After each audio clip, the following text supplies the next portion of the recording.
All right, howdy, folks, and welcome to another stream. Gotta get all this stuff turned on. Mute YouTube. Um, so yeah, it's been a while. Let me get everything set up here. Everything on YouTube, on Restream. All right, I think we're set. All right. So it's been a few months, and some less than fortunate things have happened with the game. Probably the biggest thing is a refactor that I've had to do. It's kind of embarrassing, but turns out that I was using dictionaries incorrectly, or not necessarily incorrectly, but very inefficiently. And everything in the game, I made a dictionary. So that turned everything. It made the game kind of slower. It made the save space, like the amount of space it takes on disk, made that larger. It just made everything harder. And I guess when I first started, I just how's it going? What's the name? Doho. How's it going? When I first started, I think I just moved to the engine, and I guess I just looked for I just found the quickest way to make an object, and I just never thought about it again. And I wasn't really using classes correctly, or at all. So because of that, I had to go back and make everything. I got rid of pretty much all the dictionaries. I had to go in and make everything the right type of class. So that took a while. It didn't take that long. It only took about 2.5 weeks. So thankfully it didn't take too long, but I mean, the game's better off for it. It's just another detour. You know, it feels like I've started and restarted this thing like 3 times because the amount of time that I've put into something, and then it turns out I have to like throw it away and redo it. So that's a little frustrating. But the game's better off for it. What really propelled me into having to do this is because the game was spiking in RAM usage. It was going up to like 8 gigabytes of RAM, and that's just too much. That's way too much. You know, this game should be using 2 or 3 at max, right? So I think because of the way the dictionaries were being used in the engine, that was causing the RAM usage to spike. And so thankfully I was able to solve that, and we solved that problem. It just took time. So that's the biggest thing that's happened. I really would have liked to have used these past 3 or 4 weeks on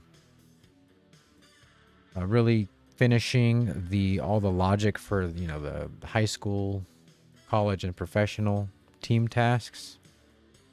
And those are pretty much done. I just have to finish testing them. So there's a lot of stuff under the hood that works. It's just the screens to see it and interact with it are not working. They're either broken because they're referencing the old structure, or they're just not implemented yet. Like the recruiting screen, the draft, the free agency stuff, all of that logic exists for the AI teams. There's just no way to see it. And so Like I said, I would have preferred to be doing that these past 3 weeks, but unfortunately, being self-taught, you kind of run into these issues. So, but as far as the actual logic being written, all of that does work. The recruiting works. I even have some light transfers for the college level. The draft works. Free agency. It's hard to really explain it because there's no screens for it. It's all in logic right now. So I just have to make the screens, and the screens were really time consuming, but this is another thing that kind of ties back into classes is if you can you see the mouse? Yes, you can. So this is the depth chart screen, right? I have like 3 or 4 different screens that look something like this. They just display different information in these columns. And being, kind of not really knowledgeable on it, I was kind of making similar screens with slightly different functionality. And so as I've kind of been refactoring and using classes in a much better way, I've been able to structure the screens so that as far as having a screen, there's like a central screen class, and then from that you might make like a character list screen. So this is, for example, this is the character list screen, but it's currently set to depth chart. So there's a certain logic that's only for the depth chart screen. And so instead of making a depth chart and then something for editing practice settings and then something for editing, I don't know, contracts or something. If the screen is going to look like this, it's better to just write the logic in a single screen and then just change the settings.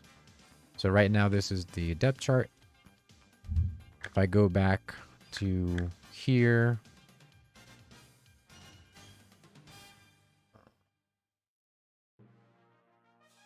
let's clear. I think my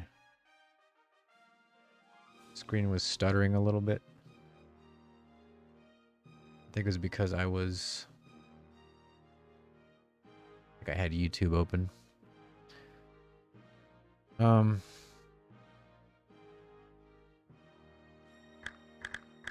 If we go to, for example, weekly practice, it's the same actual screen. It's just the title's different, and it's set to the practice logic. And so that's an example of having the same screen, but it has different logic settings. And so going back, it's been a lot easier than making multiple screens. You just write the actual logic that's different and then just toggle it. And I don't know why I didn't do that to begin with, but you just overlook things, I guess. So I've been getting rid of some of the screens that I had, because I can consolidate the logic into one screen. But another thing is this little the roster overlay, this little widget here.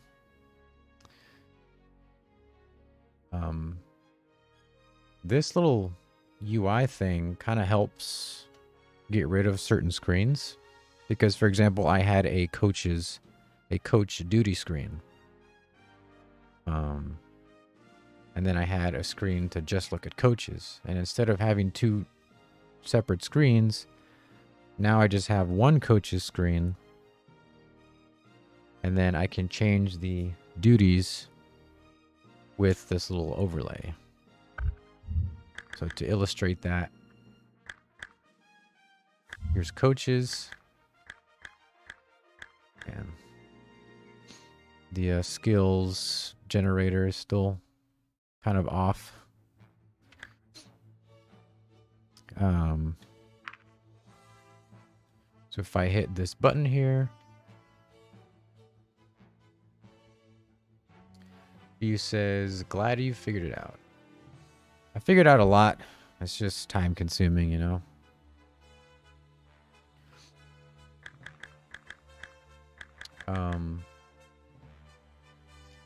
Is my screen stuttering? Kind of looks like it. I don't know how much I can change. What are my settings here? Stream settings, output.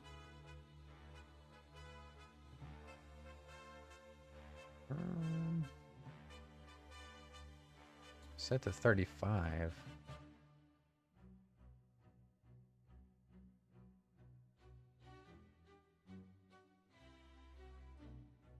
Sorry. It doesn't say that we're dropping any frames, but I don't know. Anyway.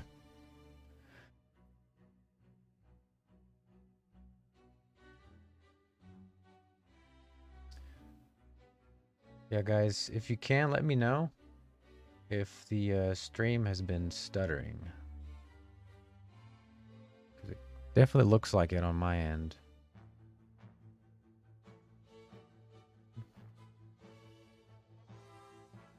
If it is, I'm just going to lower the bit rate. Give me a second with this.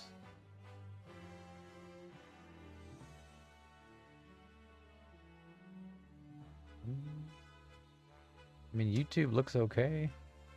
I think it's just Restream that looks kind of wonky. A few says maybe a little.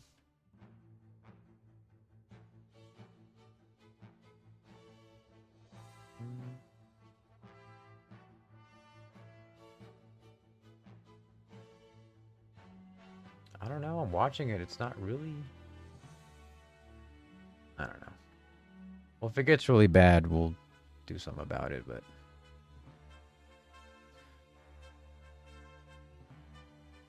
Okay. Enough of that. So... yeah, this little UI widget helps replace some of the screens. So instead of having a screen that's specifically for handling duties, instead of that, I have this single UI widget that also has logic settings. So right now it's currently set to duties because we're in the coaches screen.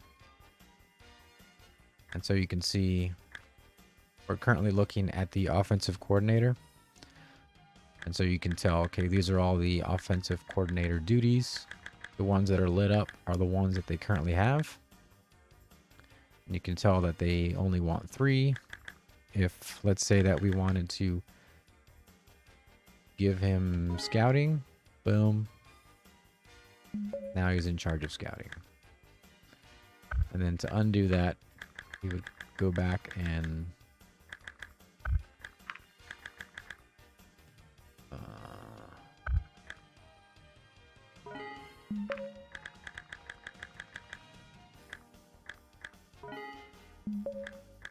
yeah. Not sure why that wasn't lit up. But you get the idea. I don't know why none of that's sliding up. It was a second ago. But anyway. And so, if we go back to the depth chart, raw footage says, what program do you use to even make a game like this? I originally started on the Godot engine, which is an open source engine. And then I switched to a fork of that engine called, they named it Redo, which I guess is like Redot or something. I don't really know how to pronounce it, but it's just a fork of the same engine. So it's very similar right now, but eventually it's going to have different updates. So that's the engine that I'm using.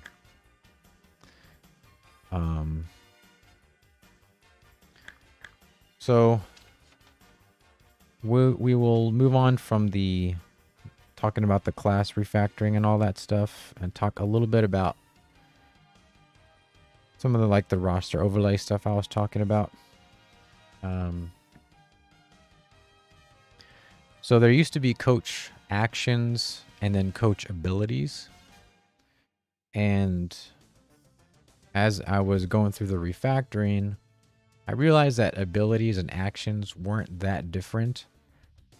And actions were kind of cooler anyway. So I decided to just get rid of coach abilities and then just keep coach actions and change the way that they function. Raw Footage says, I'm looking forward to this release. Man, I am too, because it's been way too long. It's not as long as some indie developers. It's just, it feels like I've wasted a lot of time. And I feel like with what I know right now, I feel like I could have finished like a first version, like a 1.0 or an early release like 6 months ago. It feels like sometimes. So, but I kind of have to be patient with myself, because, you know, it's my first major release. I've released apps in the past, but it's my first major game. And so I gotta kind of be patient with myself. So coach actions.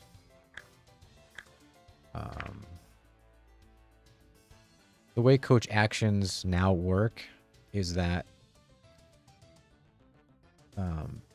depending on which coach class you pick,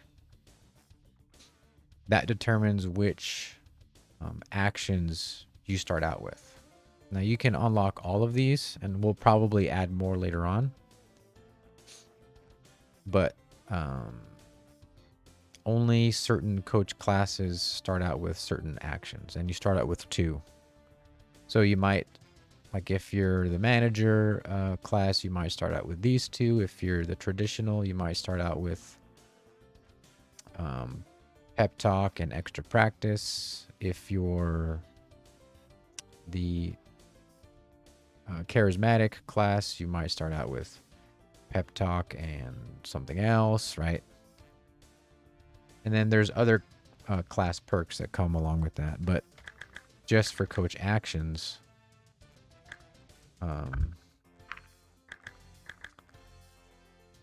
these 2 are probably the most boring ones, bulk and cardio.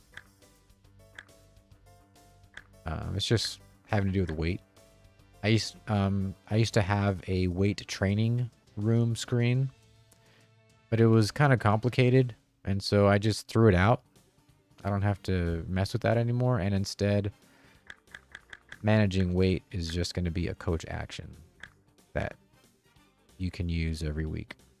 And so every week, if you use these, they go down to 0, and then the next week they kind of refill. And as time goes on, you can upgrade these. You can maybe get 2 and use 2 in a week, or certain ones will also increase the amount of points that they give. So instead of +2 to this value right here, it might be +3, +4, +5, and so on. So it feels a lot more direct, and it feels like you can actually do stuff quickly to the team. So let's see if we can. So this guy currently weighs 193. The weight is still a little bit up in the air how that's going to end up affecting things. But so he's 193. If we wanted him to lose a pound, I guess he can't lose weight.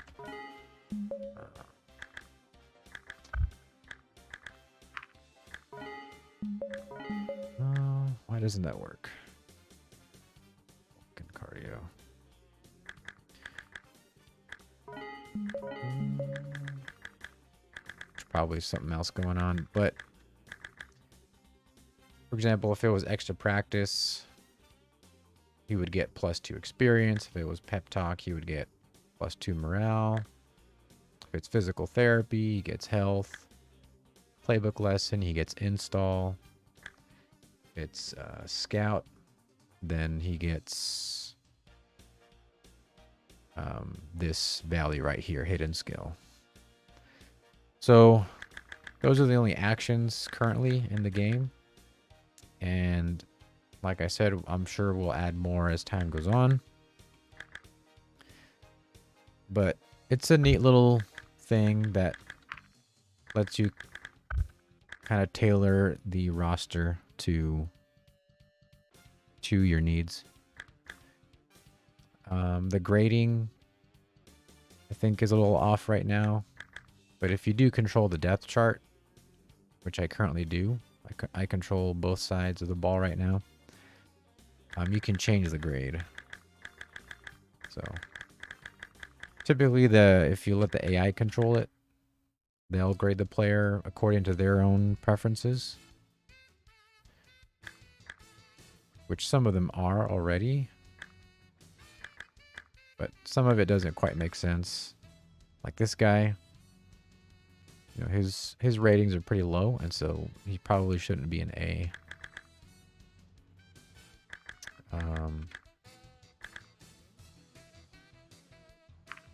You can change the depth, of course. You can currently change positions, which I'm not sure how that's going to end up working in the end, but you can just switch them out. And then because I made the roster sizes on the smaller side, 35 players, I made this. I made a reserve offense and reserve defense. And I think you can currently fit, I think, like 3 players in each. The reason why I did that is because I don't want you to be managing like the bench warmers of the bench warmers. I think basketball games are a great example of this because you have you could have a complete team with like 10 players.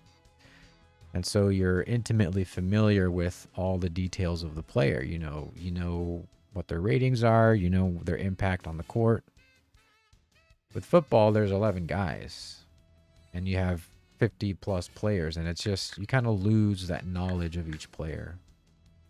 And so that's why I cut down the roster size to about 35. So it's almost only starters. You get 1 backup QB. Depending on how many running backs you use, this could be all starting running backs, or 2 backups, or 1 backup. Same thing with tight ends. Same thing with wide receivers. Like if you go 5 wide, you don't have any reserves left. Same thing with offensive linemen, D linemen, linebackers. So you can see that the roster limits are pretty close to starters only. That way you don't have to manage as many players, and you can kind of be a little bit more familiar with your roster. And then if you just need to have a couple extra guys, you can dump them in this reserve spot for offense and defense. And they can be of any position. So, and then to further cut down on the roster, I combined the kicker and punter positions, which might seem kind of strange. but um, I never liked managing a kicker and a punter. So I just made it the same position. I'll probably end up splitting DB into cornerback and safety. Probably have like, I don't know, 4 cornerbacks and 3 safeties, or 3 cornerbacks and 3 safeties. Something that adds up to 6.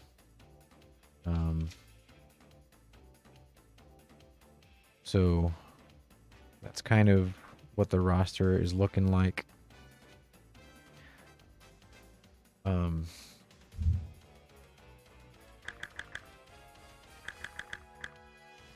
So for weekly practice, the way weekly practice works is that it's just a setting. It's mainly passive. And right now, because there's only 2 practice plans, 2 practice options, one of them is to recover health. So he doesn't really need to recover health right now, so he can stay on train. And then the other option is to train. And so that will give him XP. And so I like it because it's just a simple back and forth. And that's like the secondary way your players can get experience throughout the season without having to, manage an entire schedule and do all that stuff, which might be interesting the first time around, but is going to get very tedious the 5th time, the 10th time, until you're basically looking to just skip it. So that's weekly practice. Again, using this UI, this roster overlay.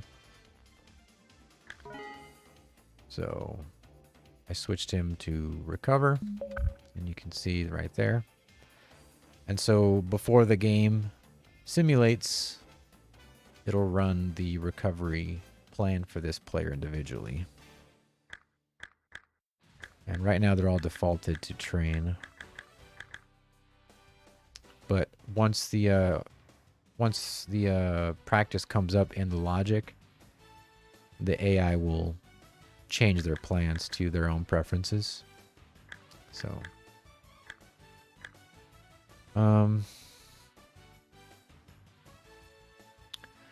another thing I added, which you don't see right now, is the readiness of the player. So there is there's college readiness and pro readiness. And so all that is, it's a percentage skill loss based on level. So for example, let's take this guy, for example. Let's say his college readiness is at minus 10%. That means that on every one of their roles, basically anytime their skills are tested, they're going to lose 10% at the college level. And then over time, that will decrease. So that kind of helps simulate players that are playing more to their potential before others do. And so the same concept exists for the pro level. So if let's say a college player is, their pro readiness is minus 30%. That means that every time their skills, their ratings are tested, they lose 30% of whatever the result was. And so I like that system for skill modification because you don't have to like individually take 10% off of all these numbers. It's just whatever they end up rolling in whatever situation, it's 30% less. And then this value you see here currently is just an aggregate of their modifiers. So at any given time, a player isn't playing at their fullest potential. Part of that is because of their morale or their install, their health, or how ready they are to play at their current level. So I think that's enough to keep player ratings interesting without getting too in the weeds. A couple more things I want to talk about. One of them is the scale for the player ratings. Basically all the skills.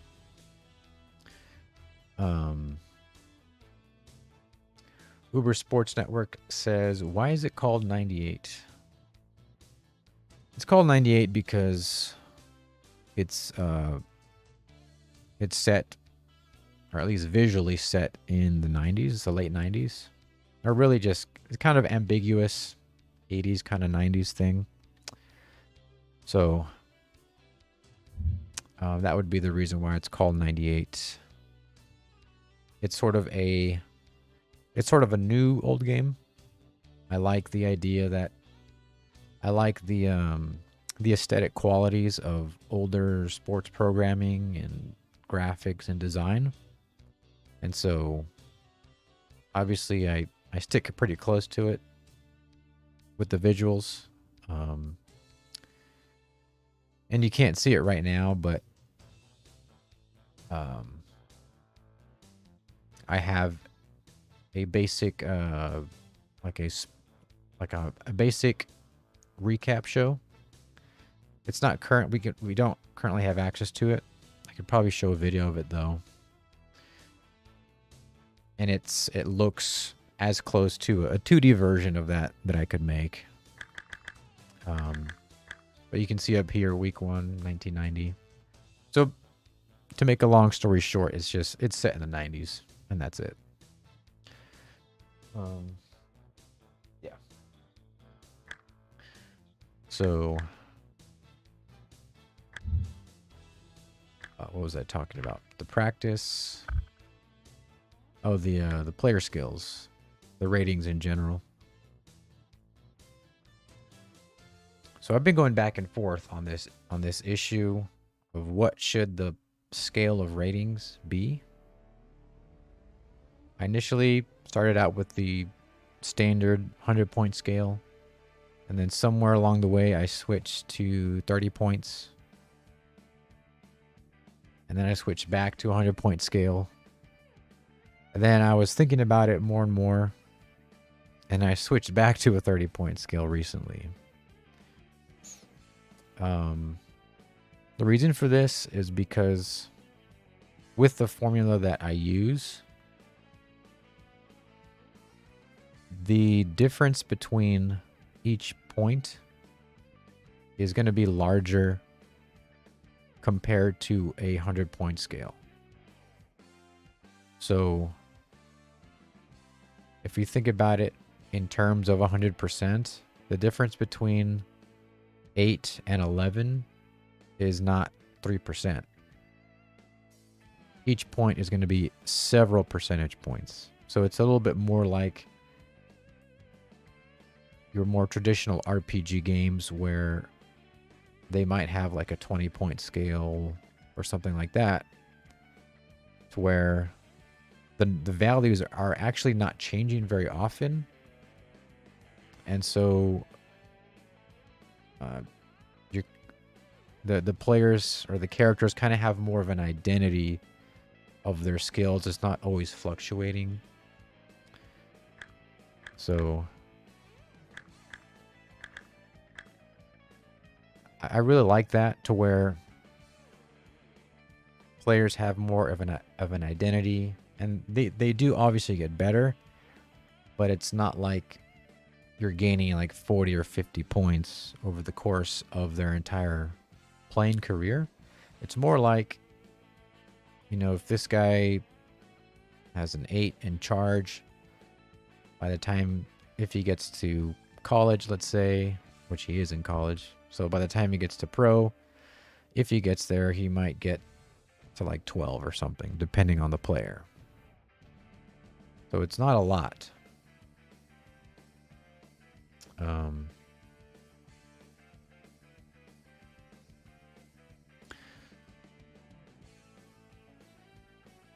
Let's see. Maddie Ice says, I wish players had realistic first and last names based on their ethnicity. It's funny you say that because they actually do. I do have a system of...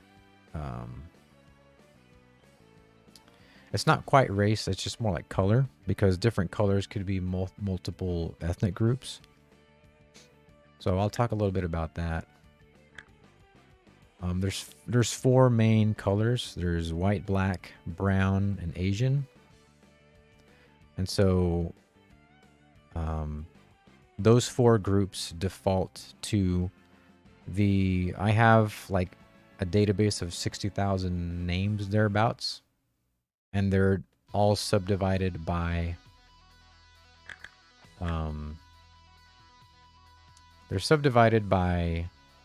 nationality. And by default, they all go to the American first and last names. And so those are probably going to be mostly like Anglo-Saxon and probably have a little bit of other stuff mixed in there. And then there is a smaller chance that they have what's called in the game like an exotic name. And so like if they have white skin, it might be names from the England database or the French database or the German database or the Italian database or the... what else is there? The Eastern European database. If they're black, they might get their names from the... I think there's a few different African databases in there. If they're brown, obviously they can still be African, but they can use some of the Hispanic ones. It can be some of the Indian ones. And then for the exotic Asian names, obviously it's going to use like China, Korea, Vietnam, Japan. And so it should be working unless there's a bug and it's not assigning the names correctly, but that structure is in the game. So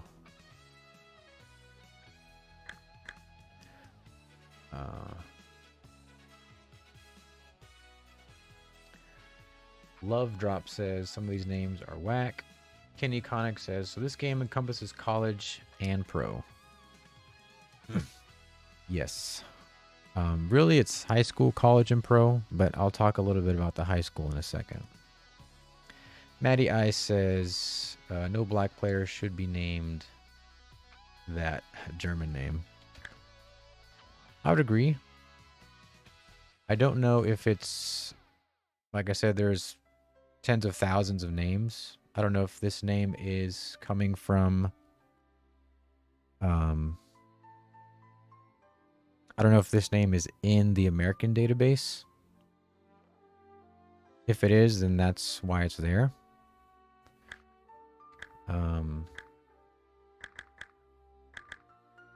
But they're definitely not connected to like German names. So this is probably, if I had to guess, coming from the American names. And it's just one of the more exotic ones in the American database. But on top of that, I also have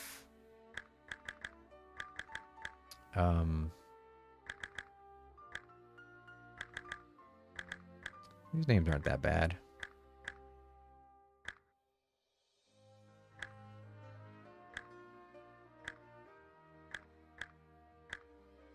Yeah, these names aren't that bad.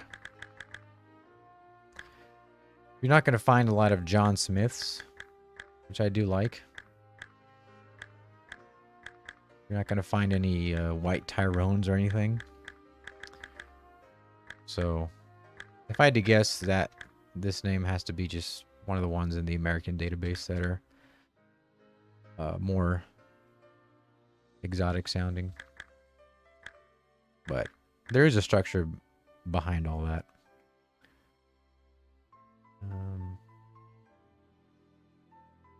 Yeah. So I guess that's the spiel about the character names.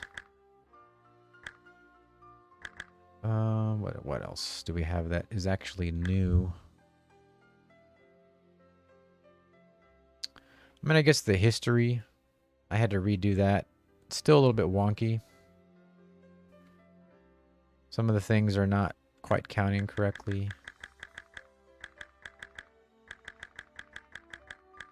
This team hasn't won a bowl ever, apparently. Which is pretty sad. But it's neat that the history actually exists. And this isn't just like totally random. There's an actual structure that actually simulates this. It's more abbreviated, but it actually does simulate it when it's generating the world. So that's pretty neat. If the news and the standing screen were currently working, I could show you like all the different histories from all the teams, but I haven't fixed those screens yet, so we can't see that right now. So there's the stadium information, or the fan base information, I guess. Pretty basic.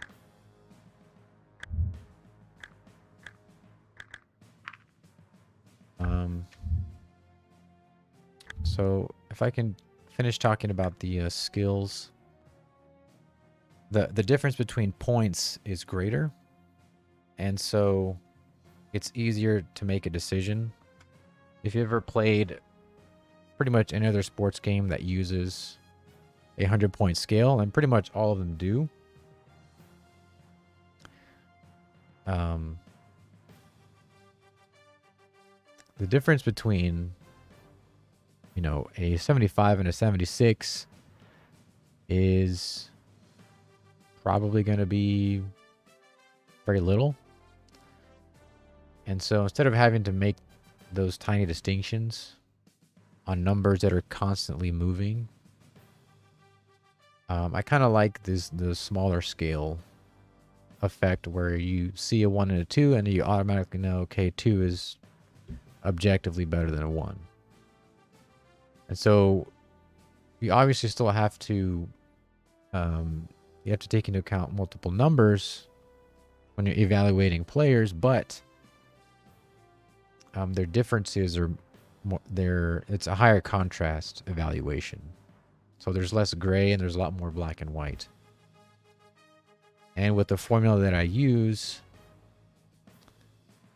the differences between numbers increases as you reach the max, which is currently 30. So the difference between, let's say, 1 and 2 isn't that big, but the difference between 29 and 30, for example, is a lot bigger. And there's no hard cap. You can go over 30, but every point over 30 becomes less and less of a difference. So as you get to 31, let's say, it starts to diminish. And so there's diminishing returns. And so if you somehow manage to get a player to 40, you know, the differences between those numbers is going to be a lot smaller. Until eventually, while there's no hard cap, you know, first of all, the experience that's required to actually get to like 40 points in something is going to be very high. The reward becomes less and less. And so there's no hard cap. There is a soft cap, though. And so I like that system a lot more. I will concede that it's a little bit odd to look at, you know, 30 as max in a football game. Although a game like Football Manager, which is a soccer game, they use 20 points, and that game is very successful. So I think it's fine. So that is the changes I've made to skills, the scale. Let me talk a little bit about the high school level. So currently the high school level is playable. This is currently a college team. If I back out of this, and assuming there's no craziness, we should be able to load this game here. And it's going to be a high school team. I currently don't have all my high school teams made yet. The high school teams are currently generated by a mixture of set logos and color schemes, along with randomly generated or randomly picked names from the state. Both the team name, the city, and the actual mascot.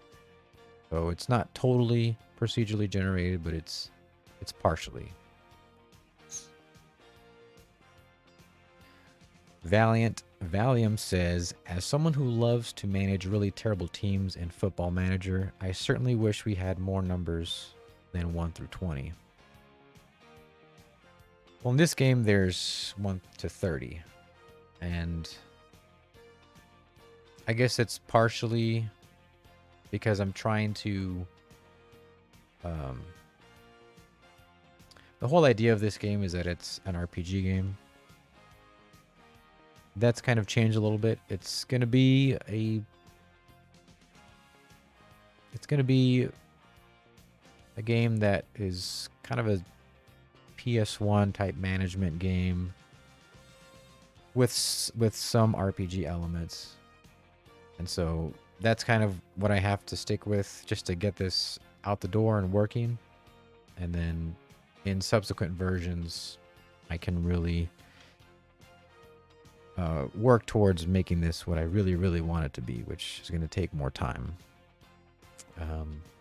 But as far as the actual scale of points, part of it is because I want to point people to the idea that this is kind of an RPG game, as much as a sports game that has roster management can be. And with the time and resources that I have. So I'm kind of nudging people in that direction to have that expectation. But also, it also comes from my preference. That's one thing that I've never liked, is looking at comparing 75s to 76s, knowing that with a huge sample size, those numbers will have a difference, but it's not going to be substantial.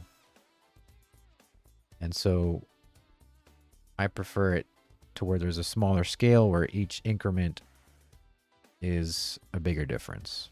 And so that's really the explanation behind that. So it's not 1 through 20. It's 1 through 30. It kind of goes along with 3 levels of football: high school, college, and pro. High school players, somewhere between 1 and 10. College players, somewhere between, like 7 and 20. The best pro players, somewhere between, 12 and 30 plus. So it kind of has a neat little shape there. But it's something that I guess just comes from preference. But back to the high school level. This is a high school team. The issue is that all the interesting stuff really happens at the college and professional level. as far as the way it's currently set up. Like, you don't have recruiting, you don't have drafting or trading or contracts or anything like that at the high school level. You do have tryouts, so you have to kind of scout randomly created players for your team and kind of pick who gets to make the team. But there's not a lot outside of that that's really unique to high school. And so I feel like players will want to just play in college or pro instead of being stuck at the high school level where there's less interesting things happening. There's no bowl games, you know, there's nothing like that. And so currently the college level is the biggest one. There's like 112 teams. It takes the longest to simulate all the games and do all the team tasks. And then I also have to think about the recruiting aspect, because right now there's only one active high school state. And so the way it works is that the game will generate, according to team properties and different things, will generate the recruiting class for each state. There's no like other states that are simulating games. And so I have to think about, okay, the active state, let's say it's Texas or Florida or wherever,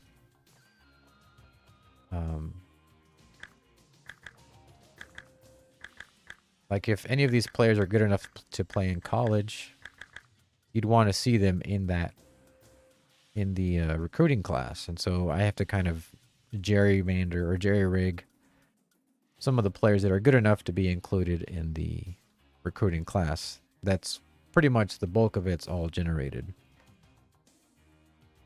And so that's a solution. It's a simple solution. But if I made the high school level non-playable and I made like, I don't know, if I made teams for every state, they wouldn't be simulated fully, obviously. You wouldn't have actual individual players at each of those teams.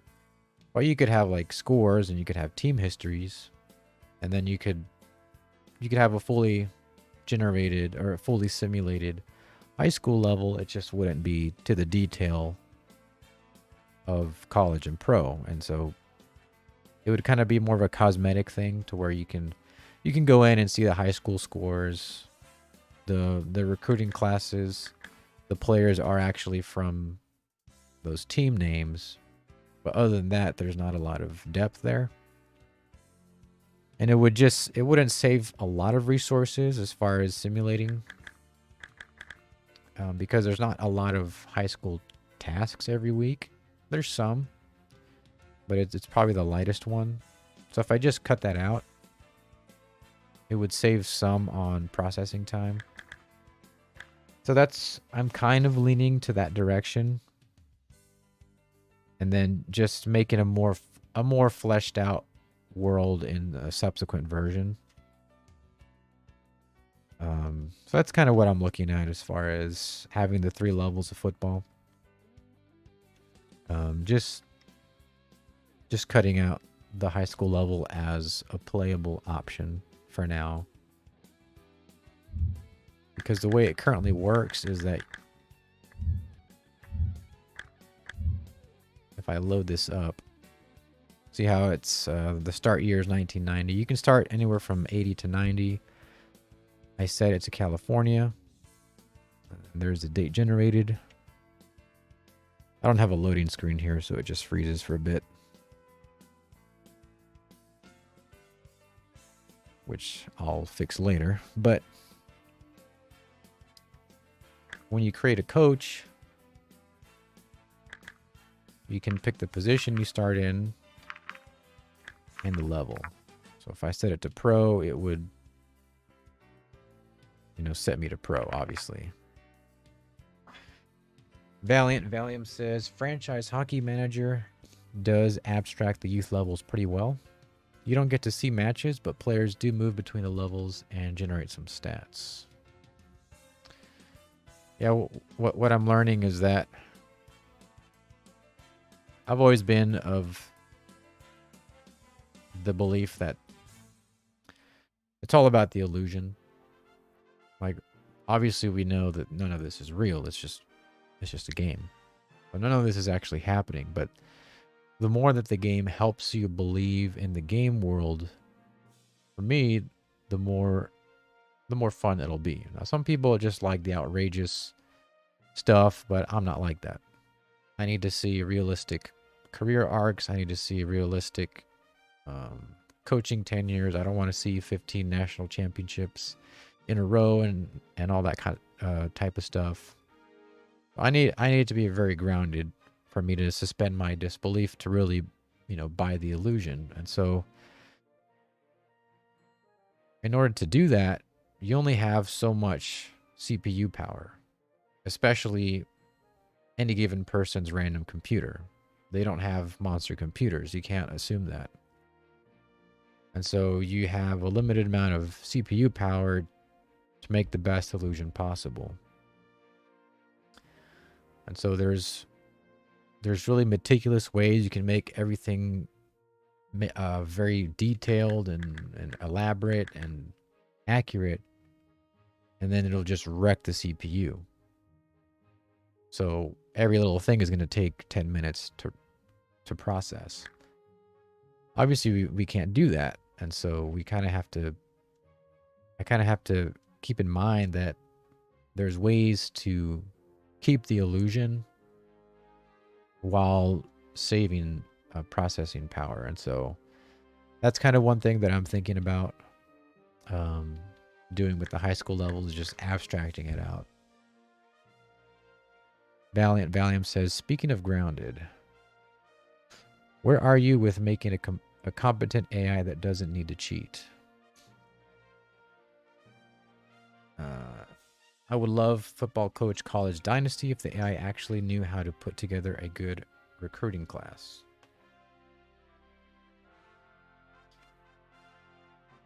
Well, the team AI... Oh, he goes on saying, I asked on their Discord once, and I was basically told, just use the difficulty levels where the AI cheats. And I feel that misses the point. No, that's a good objection, because while you know it's an illusion, I think there's a certain agreement that I have to make with the user, and that's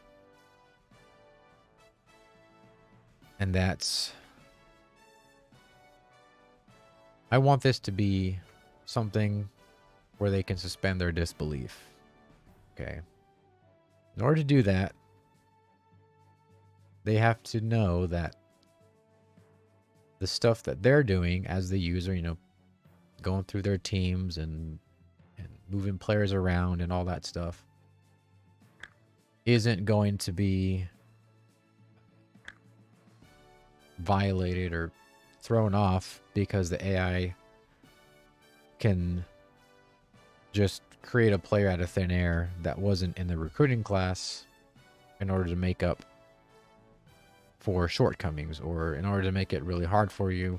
They're getting all these great players, or something to that effect, where the AI can just sort of ad hoc tailor to what you're doing.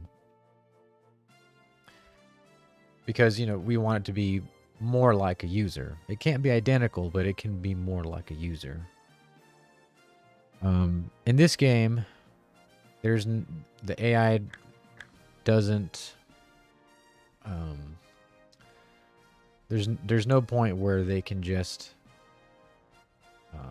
artificially tailor something to their benefit. So the AI doesn't cheat in that respect. A lot of what the AI does is based on behavior preferences.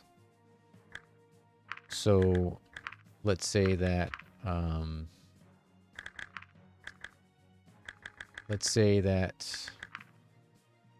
they're trying to sort a roster.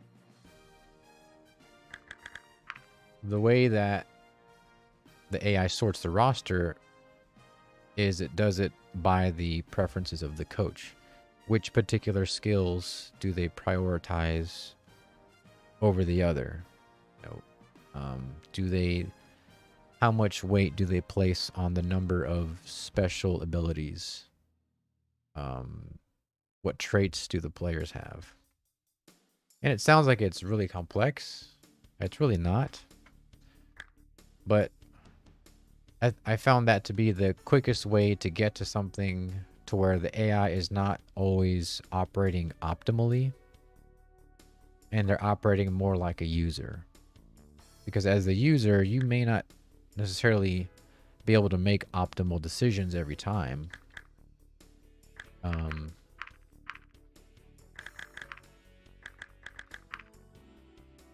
You may not be able to make those decisions, and so neither should the AI.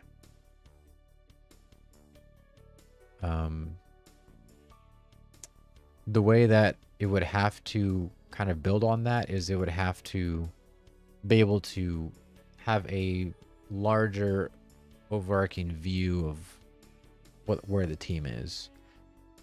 And they'd have to assign values to different things, and it'd have to... Ultimately, you have two options. Either the AI can be optimal, to where it's always making the absolute best decision, or it's based on preferences, like users do. Sometimes it could even be an irrational thing. Maybe you just like the way the guy's hair looks, and so you pick him over another player. You know, sometimes that happens. So you have first option, second option, or a combination of the two.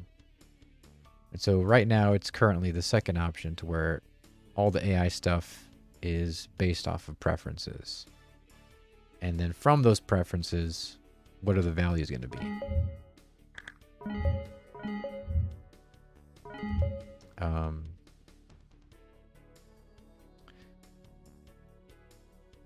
And so that's kind of where the AI is right now.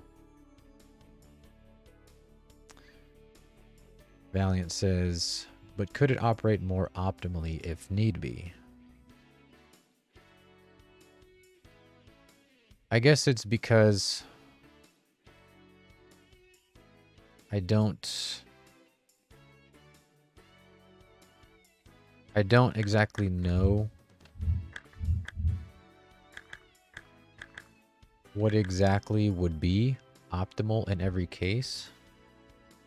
Obviously, more values, right? The highest values, let's say, in terms of skills, the more values are always better. So there's never a point where a coach is going to, an AI coach is going to pick a player who's worse numerically than another. The issue is, how do they prioritize the values? So if they want a defensive lineman that has more attack, because I guess, like, I don't have, you know, a sample size of 100 million on what exactly all the, how all the stats perform. So maybe over, you know, 100 million reps, it turns out that certain stats are more valuable than others. I'm sure that's the case. I just don't know what those are. So in that way, the AI, because I don't know it, it can't know it either.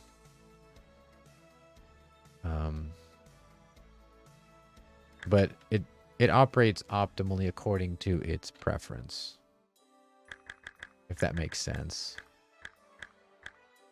And so sometimes, and I want to be able to display that to the user. So if this guy looks kind of creepy, if this guy, one of the next things I'll be making is a coach card and a player card, because there's a lot of, these characters have so many properties. Not all of them need to be visible to the user, but they have so many properties that would help you understand what the character is going to do. And so I need to have something that is a little bit more detailed for each character. So I'll probably have like the profile picture up here, their name, their bio information, and like maybe another screen, another component here that shows you like their preferences and their tendencies and all that stuff. Stuff that you should be able to see, that you would be able to know in real life. And so kind of lost my train of thought.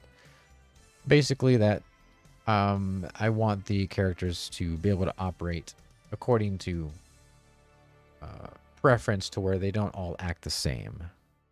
And so you can have a coach that maybe you want to get rid of because he's not doing something the way you would, or he keeps making a certain roster mistake according to you. You're like, no, I want you to do this, and so I'm going to get rid of you, or that kind of thing. At some point, you need there to be that kind of friction between what you think is good versus what the AI thinks is good. There needs to be that friction at some point.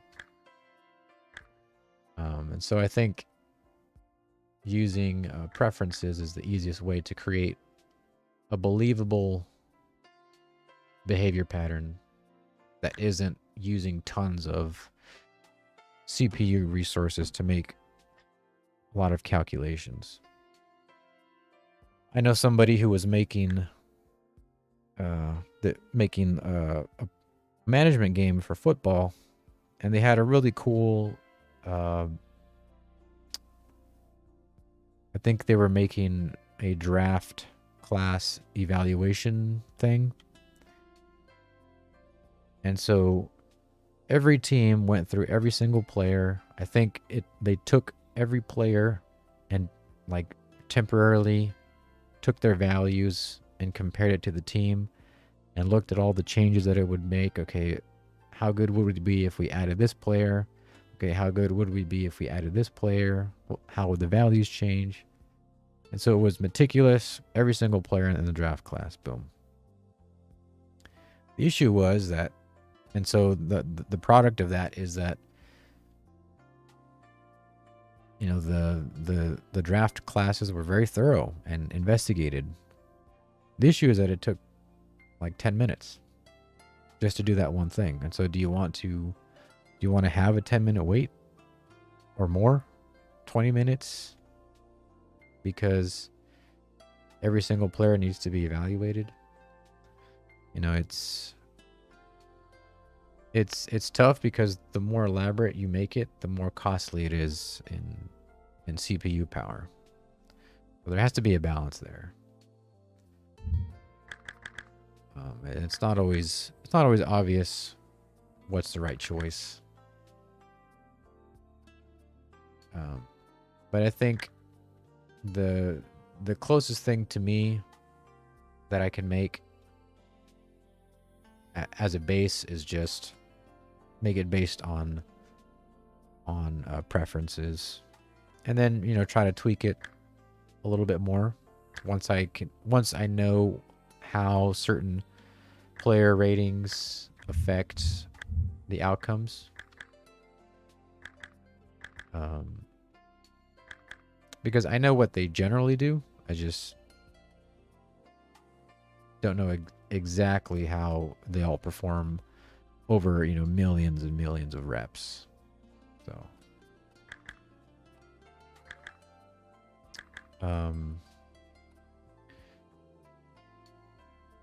another thing I want to talk about, and we're getting a little bit closer to the end here, is I don't know if there should be... Let me just try to pull up a picture here, because I don't think this screen is currently working. I do have a picture of it. Let's see.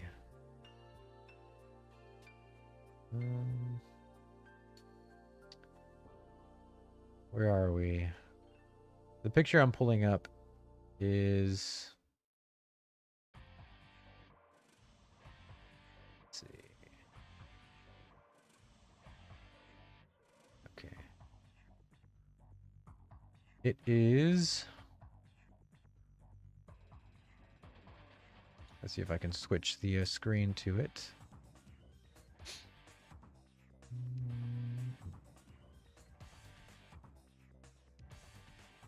Let me see. Discord.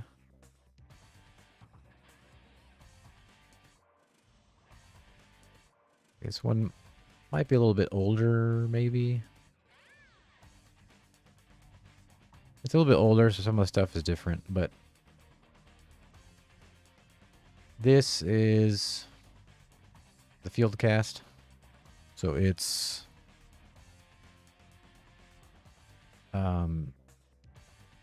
this is like a live simulation of the game, but in text form. So you have you got this type of thing going on, where you see the field progress, you see the first down marker and everything, and it works. I have a sort of little mini game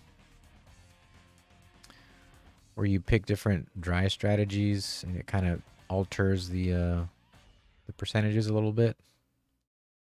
Thought about having very basic 2D representation, like maybe just have different formations based on the package you pick, and just have that kind of slide around the field as you go, just to have it be a little bit more visually interesting.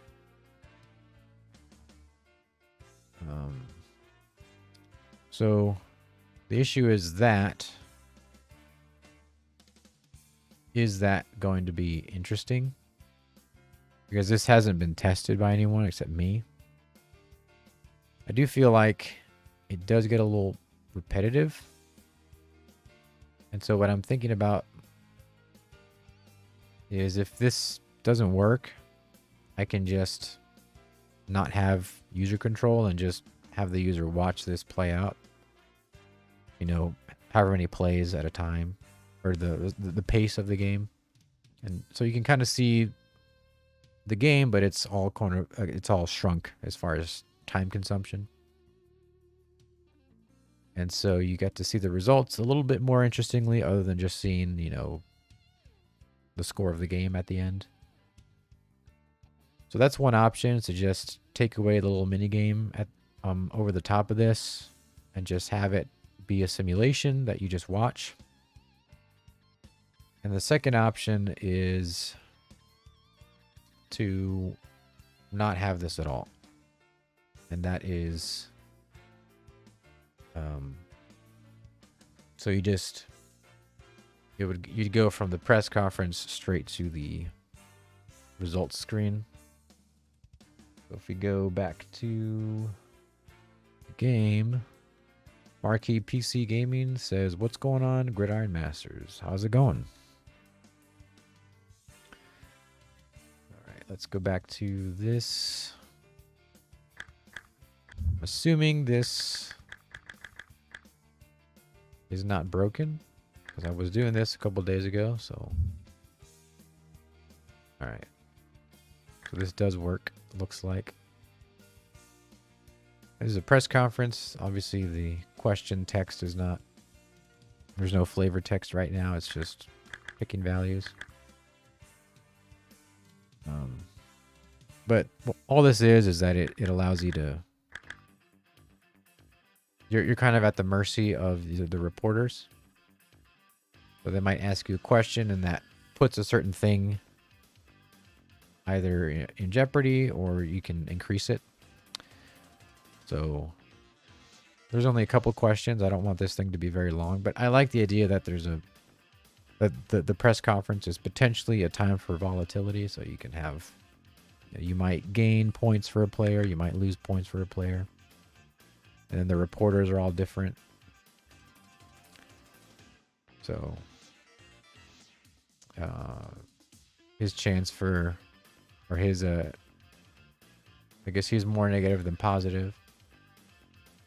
Our media's relatively high at 18. So if this guy ever asks a negative question, his focus is a 15, ours is our media points are 18, or our media skill.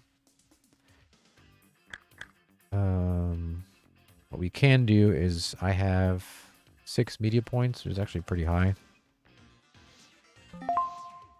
So we won that. We rolled media versus focus. And so now he's asking a positive question. And so we turned that into a place where, okay, now we can add. Okay, he's asking about installation now. So we can add, we'll add to this tight end. So then we can roll again. We lost that one. So now we have to take the hit somewhere. That's basically what this is. And it's pretty short and sweet. And we see an overall outcome of our press conference. So the DL got a point in morale, so on and so forth. And then you can... This picture isn't updating for some reason, but this would be for the offensive coordinator. That was their press conference. And this is the defensive coordinator's press conference. So I don't know why that's not updating. That was a while ago, but... Okay. I think that was supposed to go to the results screen, but ended up crashing. So...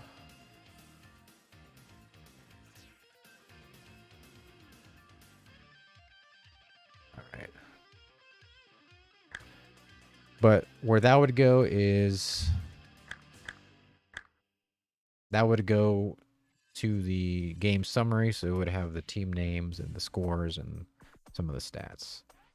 And so instead of watching the live simulation, you'd go from press conference to that summary screen. So I don't know. It would be faster just to cut out the field cast, but I mean, it does work. It took a lot of time to get that to work. I kind of don't want to let it be an option. I kind of want it to be one or the other. And so I'm kind of leaning towards just watching it as a simulation and then making I guess substitutions every now and then, which will have some type of effect on the game.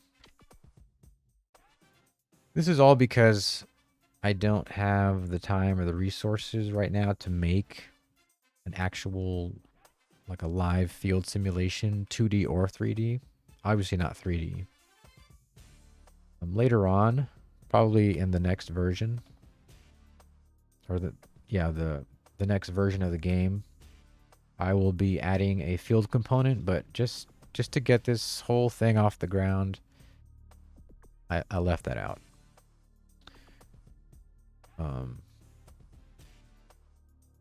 But let me find a picture or a video.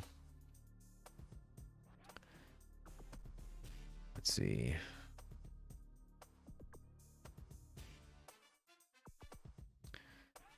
So let me switch back to Discord. Not showing up.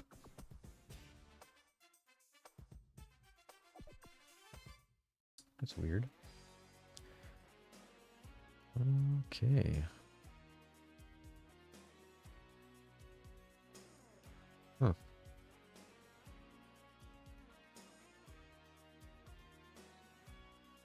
Oh, I see.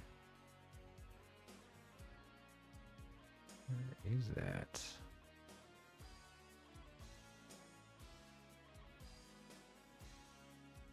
I'm trying to pull up. That's weird.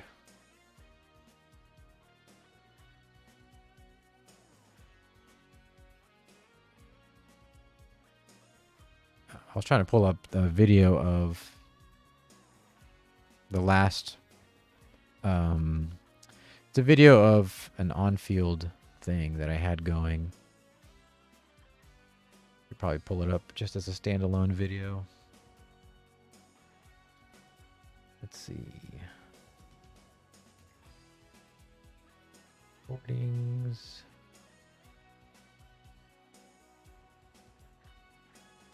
What we got here?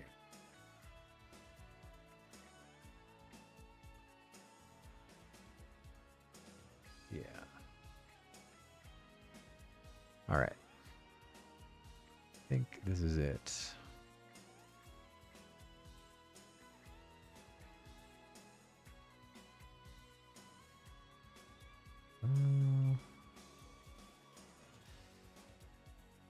Yeah, that's weird. It's not letting me pick it in OBS for some reason. That's annoying. We just do a display capture instead.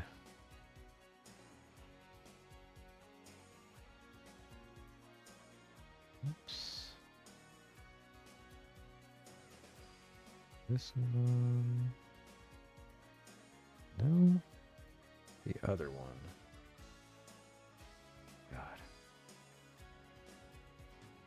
This thing. Jesus. A little cut off. Oh no.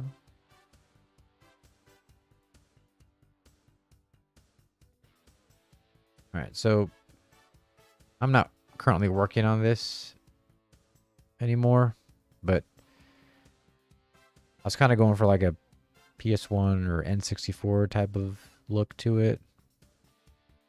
And obviously they're, it's pretty stiff. I was mostly working on pathing and all that stuff.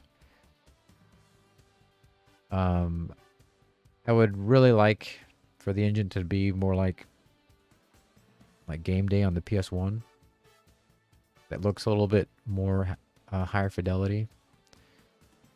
But this is kind of the thing that I was going for, to where you would just pick plays and just watch the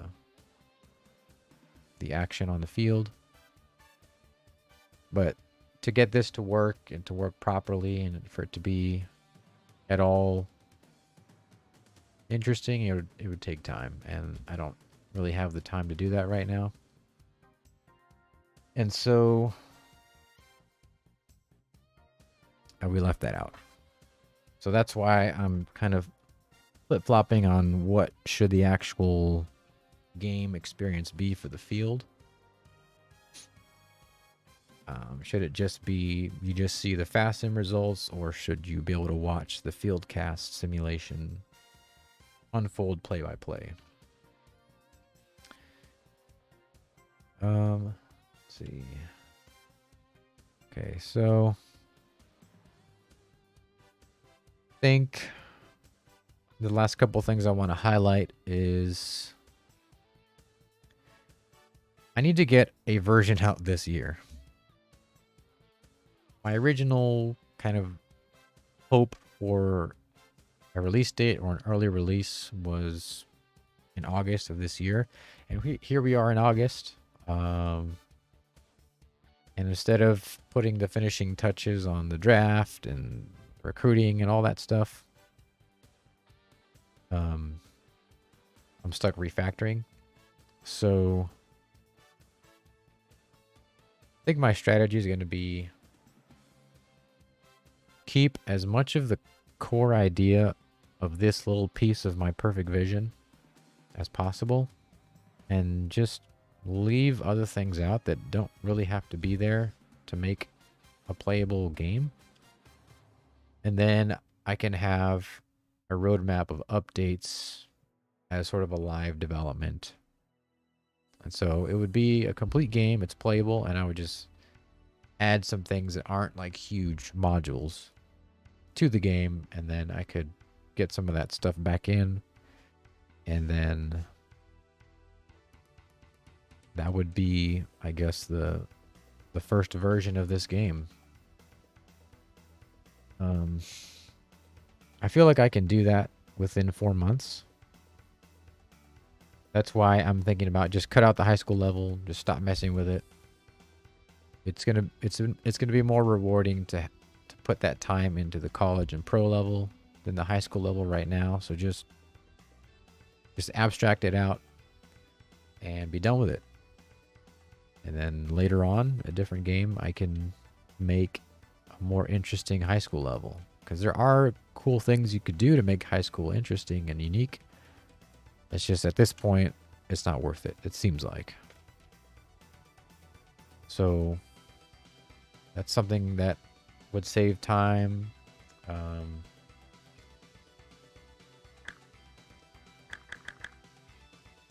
I guess the core of it that needs to be in the game is that you can get hired and fired in college and pro teams, and it's a somewhat of a football world that, you know, simulates correctly and has stats and has some type of emergent story to where you can see where, you know, how the teams end up at the end of the season. And I do have, like I said, I do have a recap show. It's very basic. I'll show that just as a video as well real quick if I can find it. Let's see. This is an older version of it.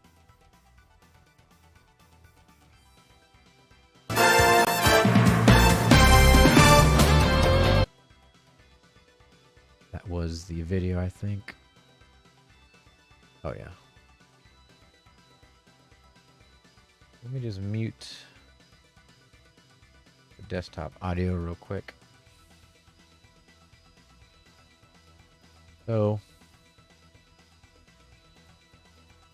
this is it. I mean, it's just, it shows you the team logos and their records and their names.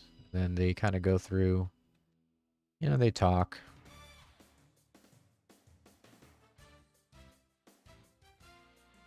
And you just have to read what they say. And they do know when, like, when it's the championship week and when there's playoffs and all that stuff. And they go in and they talk about stats and all that stuff. There are random team events. Again, because the mailbox is closed out, or it's not working right now because it's referencing the old structure. We don't see any of that right now. But there's random team events, and you get to read about them in the mailbox. And then that kind of affects your team a little bit. And then the recap show would be able to take other team events and kind of give you a little storyline. So it's very basic stuff, but I do want that to be the central component, because if the game can kind of present the raw data to you in the format of a show, it helps you believe in the game world, even if it's very basic. It's something that I really want to make, and like I said, it's already working. It's just I have to, you know, reconnect it to all the new stuff that I just wrote. So there probably wouldn't be voice acting. It would just be primarily text. What I could do as an update later on is I had this text to speech model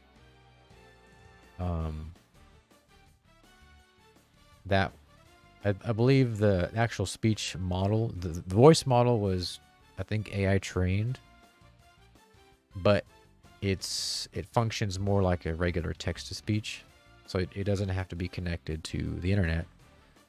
And the samples that I made actually sounded pretty good.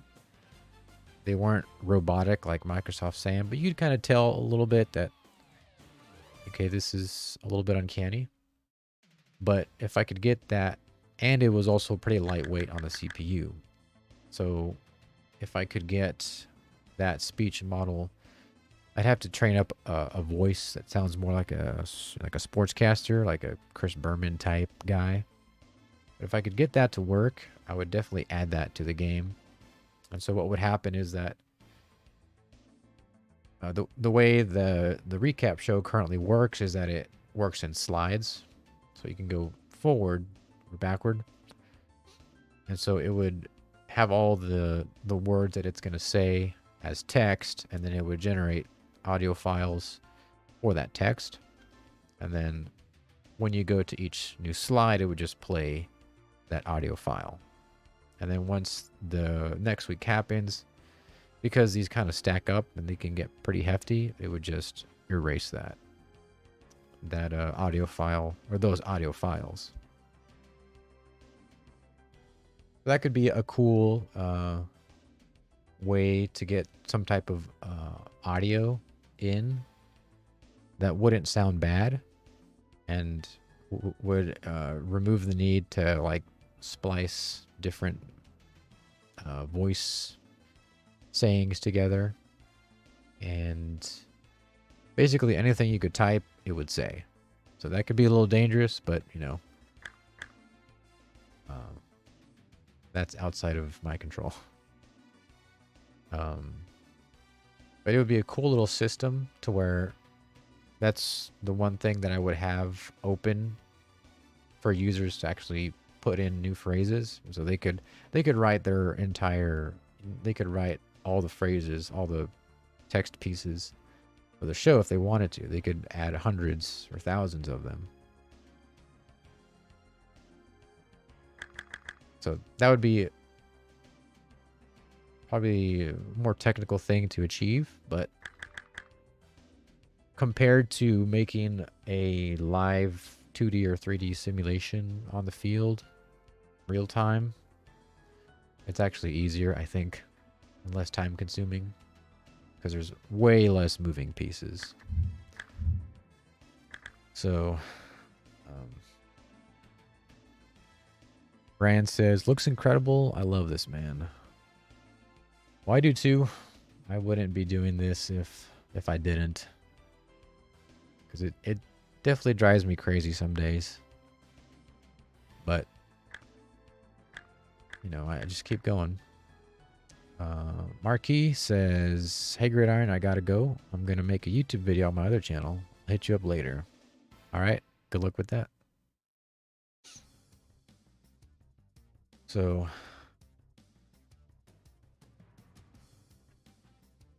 as far as other things that I could add in as like a roadmap of updates, maybe some type of simple dialogue system like the game Daggerfall seemed to have a relatively achievable dialogue system to where you could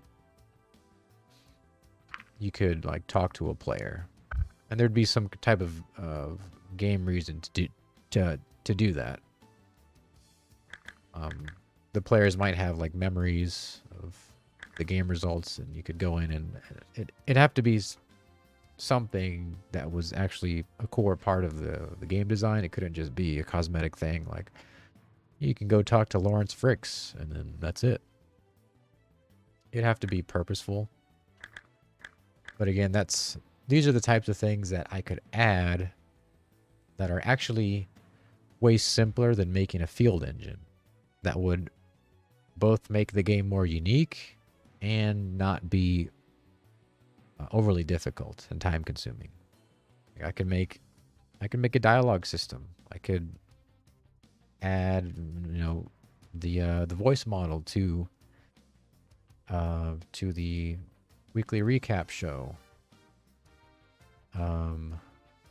Those are two big things that would add a lot of depth. What else could I do? I guess I could make a slightly more interesting field cast, which is like the basic simulation of the game. What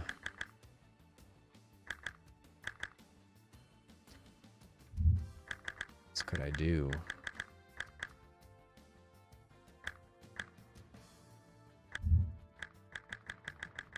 think. I could add different sports shows. So you got CSPN, you have NBN Sports, you got ASN. I think those are the only three right now. CBN Sports.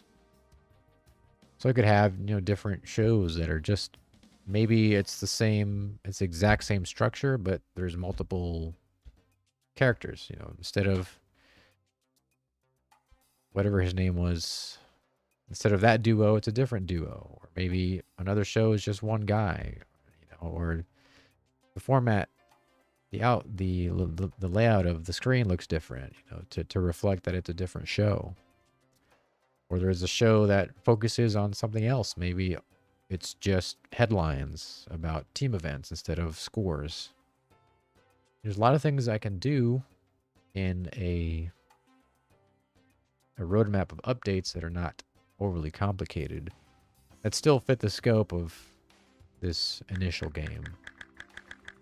And so, in a nutshell, it would basically be just a 90s football simulator with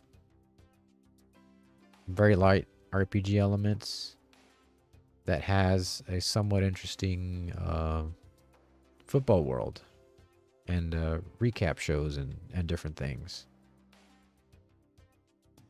And I think that would be a fairly complete package on its own. It's not at all what my perfect vision is, but it would be, you know, a first, you know, it would be a start, basically.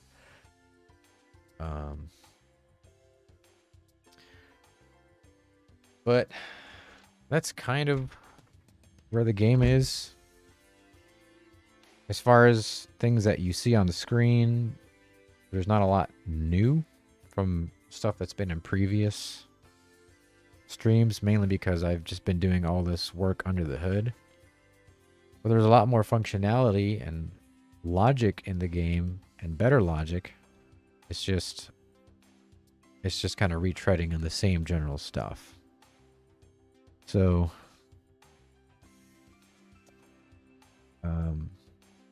on the one hand, I'm disappointed that I'm not further along. But on the other hand, if I didn't do that, then the game would have been in bad shape. And so,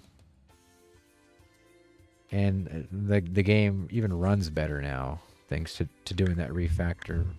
For some reason before, when I would switch quickly, you could really see like the background element stutter.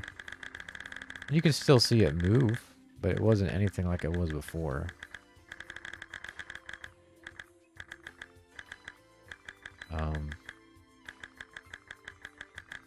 I added this little visual to see how many toggles you have left and right, which is pretty helpful. And of course, your scroll bar, which... But I think that's really it. I mean, if you guys have any questions about any of this stuff, I guess I can show a little bit about the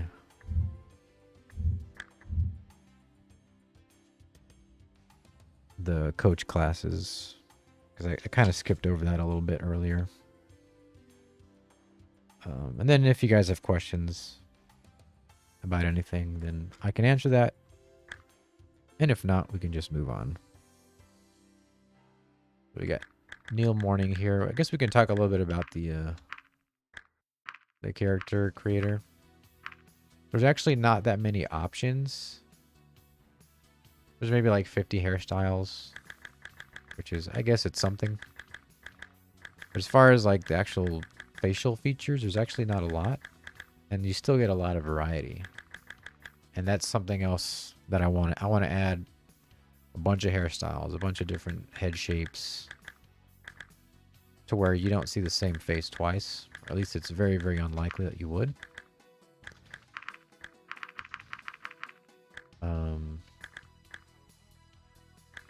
This guy looks very suspicious here. So let's get rid of his glasses.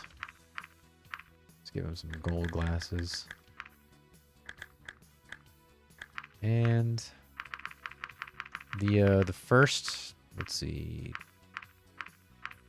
the first 28 or so hairstyles are thin hair, and then the other 29 and above are thick hair. So it looks a little bit more like African hair, which is, I think, important to have. So you got your racer flat tops and all this stuff. The triple mohawk, cornrows, whatever that is.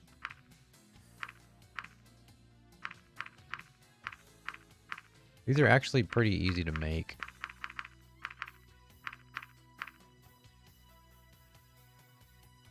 Then I think here I want to have like previews of the options. So you'd have like some tiles, the different hairstyles on them.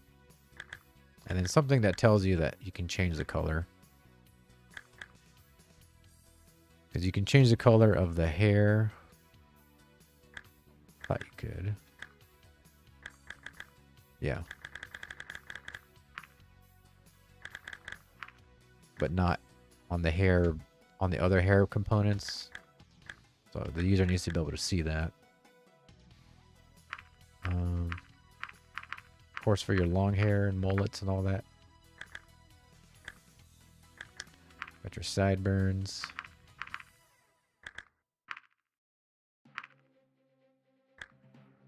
Different necks. Got your eyes. Eyebrows. Your nose. Your mouth. Mustache. Beard's a little hard to add because you have to animate them, because I can make these characters animate as though they're talking, and so the beard would have to move. And so I kind of don't want to do that. Instead, I might find some way to like fake a 5 o'clock shadow type thing without making new sprites.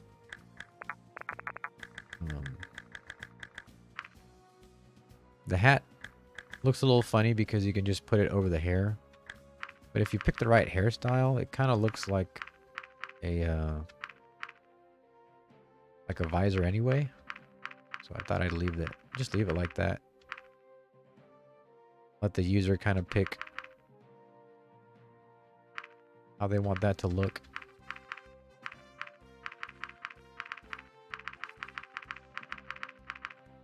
You know?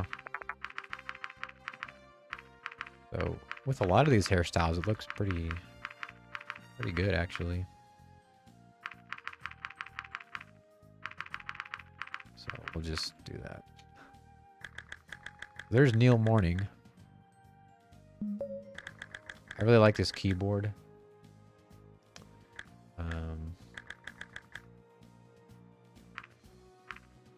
Like a random name. It stutters because it's going through a list of a lot of names.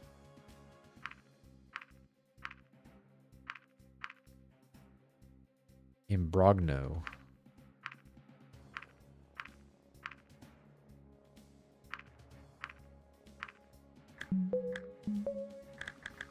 So,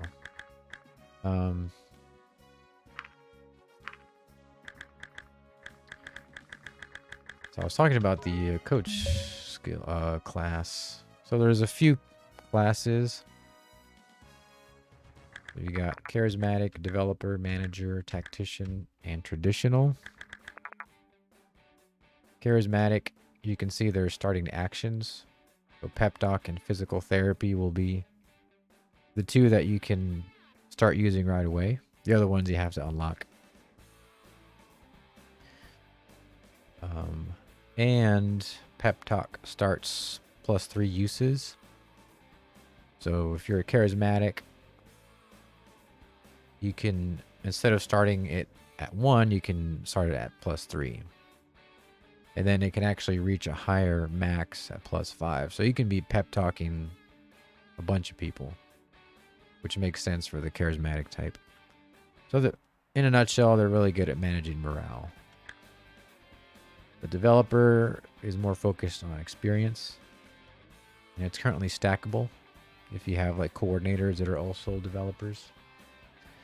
This kind of stuff needs to be balanced, but I like the idea that it's stackable because then your coordinators matter a little bit more. So if you want all developers, you want all charismatic, right? It just depends. There's some amount of synergy there that is actually noticeable. The manager is an interesting one because all they do is that they give a bonus to the bonus of the coordinators. So we didn't really see that earlier, but the way it'll be is that the coaches will also have bonus to skills. So you might be like +1 aim or +1 attack or +1, you know, this type of stuff. And so that stuff will get added on to player ratings. And if you're the manager, then this is probably more focused on, it's not really a coordinator type class. I don't know how I feel about there being like some classes that are specific to certain positions. Maybe that makes sense. Maybe I'll get rid of it. I don't know. The tactician, you know, they have playbook lesson and extra practice, and they get 5% to positive outcomes during games. Might have to tailor that down a little bit, but it seems about right for a tactician. You know, because they strategize better than others, they should be able to see that directly on the field as far as performance. So that makes sense. And of course, they're better at managing the install of players. Traditional, you got your pep talk and your extra practice, and then actual action upgrades are 10% less expensive. So those are the coach classes right now. And I used to have attributes as well as skills, but the more I use them, I felt like the attributes just didn't really add anything, and it kind of added a layer of ambiguity of like, well, how good am I at this skill really? So I just got rid of attributes and just made flat skills, which I think is better for this game right now. And then I also had a bunch of different skills, but these 10 are the ones that I found to be most impactful, or like most definable, and so I just kept these 10. So I think that's good amount of skills to manage. And then putting them in these groups. We're just setting it to random right now, but they set their starting values, but they also set how expensive they're going to be to upgrade later on. So this one will be the least expensive, and these will be the most expensive. This way that there's an actual structure to your upgrades, and it's not just random, so that every character still has some type of specialization, even in late game. So I think that's pretty much it.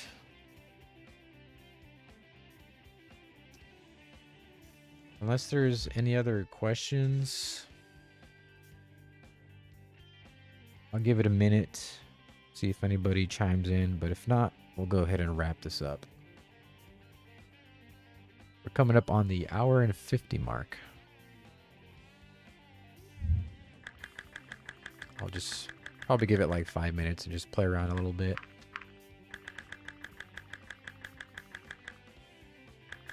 So let's make this guy a pro coach.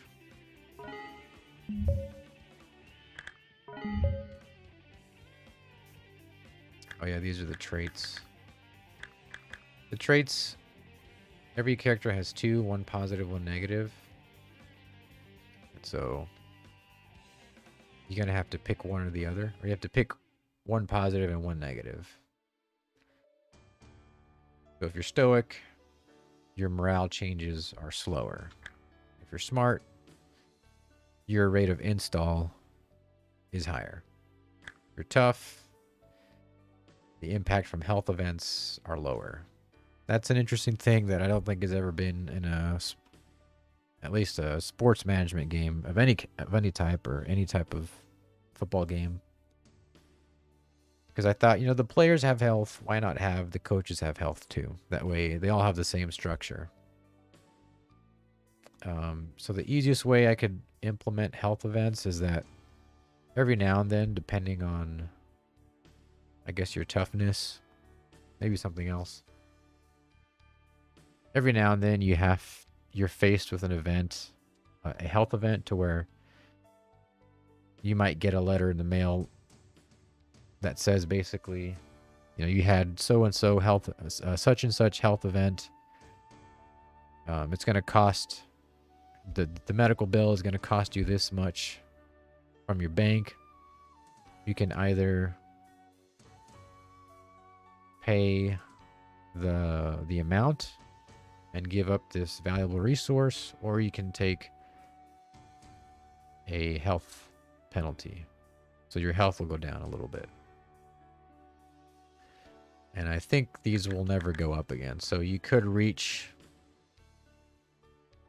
There could be some crazy instance where you reach 0 health and then you're forced to game over. You know, stuff like that. Stuff to where, you know, there's different ways to end the game and all that stuff. I think that'd be interesting. Another thing to balance out. Basically, it would be... You would take a health penalty, but also that would be a way to have your skills degrade. So you can either, you know, depending on how much you're able to pay into the medical health event, that would kind of scale down your skills a little bit and reduce your health. That way there's a natural degradation. And so if you were more fortunate in your playthrough, you're going to have more money. You'll be able to mitigate that and play better longer. But if not, you might have a little bit of a shorter ending. So that's kind of where toughness comes into play for coaches. And then if you're clean, a lower chance of causing penalties. So stuff like, I guess,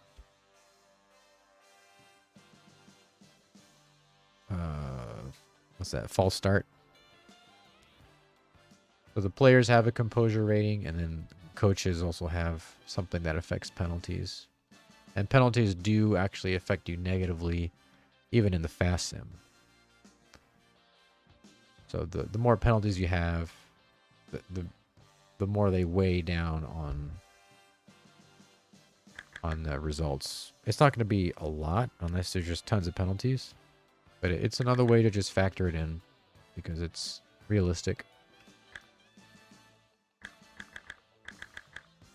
So those are the traits. The Tampa Bay Musketeers. This is another area where I'm not quite sure where to take it. Because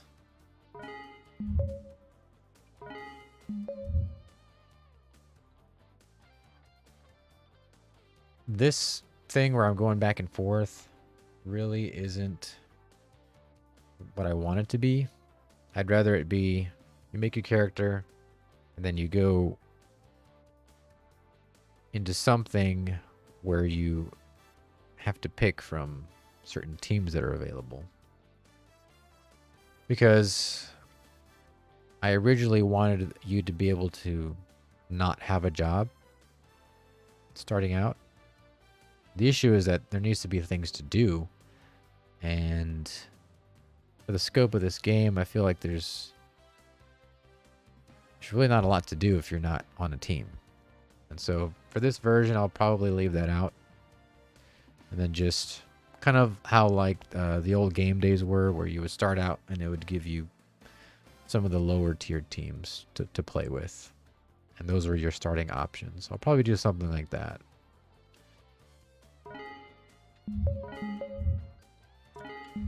Let's see. What team do I want to be on? The Seattle Hawks. The Washington Warriors. There we go. We solved the Redskin debacle.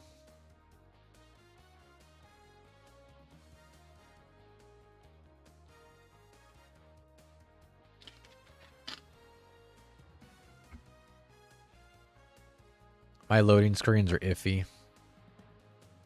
Definitely need to put one right there.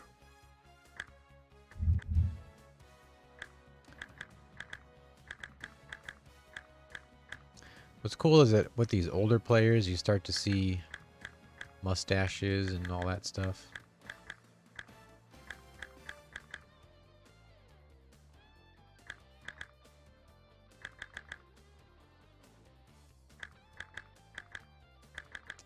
And the coaches, as players get older, as characters get older, salary's not working too. That's disappointing.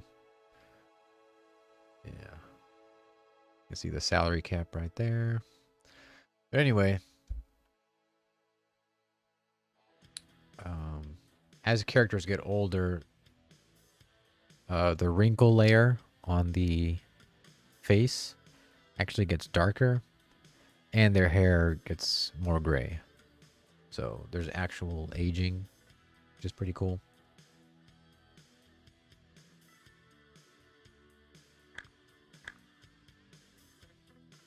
And then, of course, depending on their morale, that will change their facial expression. This guy's smiling because he's at 88.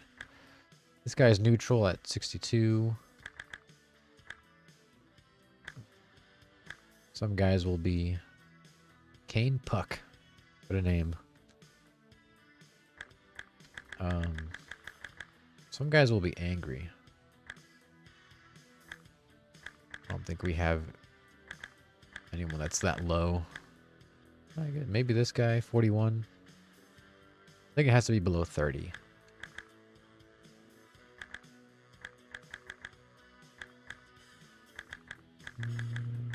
Which is probably a little bit rare.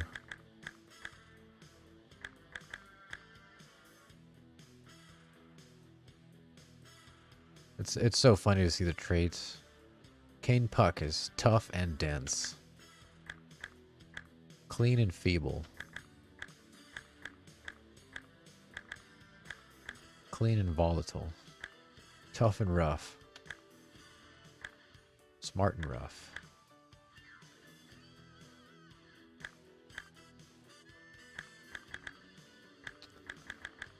But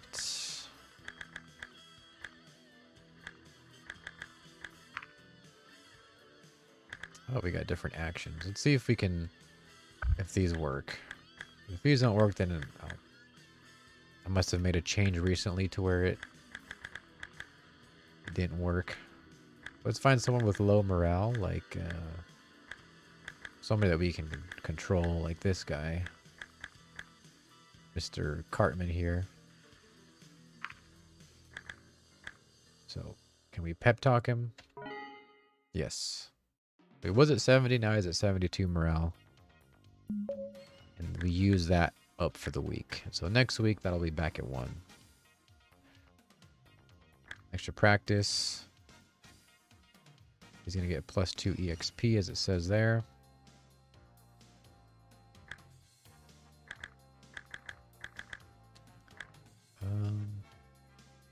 So if we wanted to give this to someone else, maybe somebody that was a little bit lower, or maybe someone who, like this guy has 174 EXP, so we can pick him. And give him extra practice. As you upgrade this more, you'll be able to get to like +4, +5, and so on. But it's good to do this because players that are lower on the depth chart will tend to get less experience depending on the position. So the D-line, these guys down here may not get as much as these top guys up here. Offensive linemen, because we have 5, it's basically your starting line. They all get about the same. The tight ends, same thing. Obviously the QB, the starter gets pretty much everything.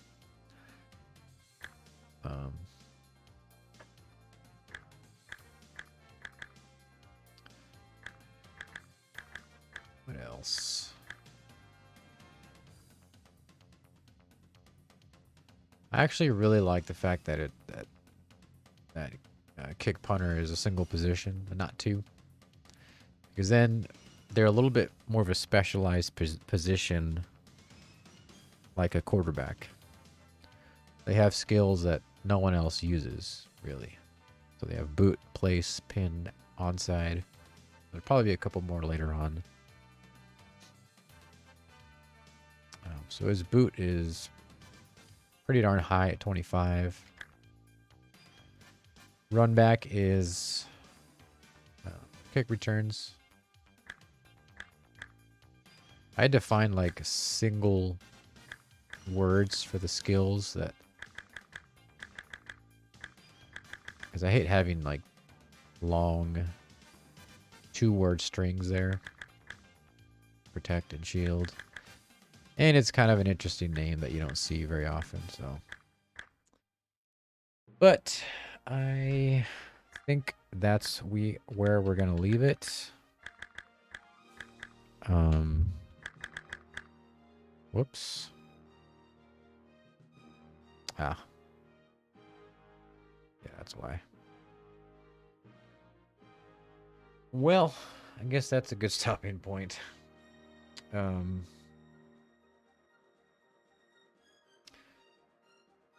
Yeah, I think that's gonna do it for me. Hope you guys enjoyed it, and I'll be seeing you guys in the next one.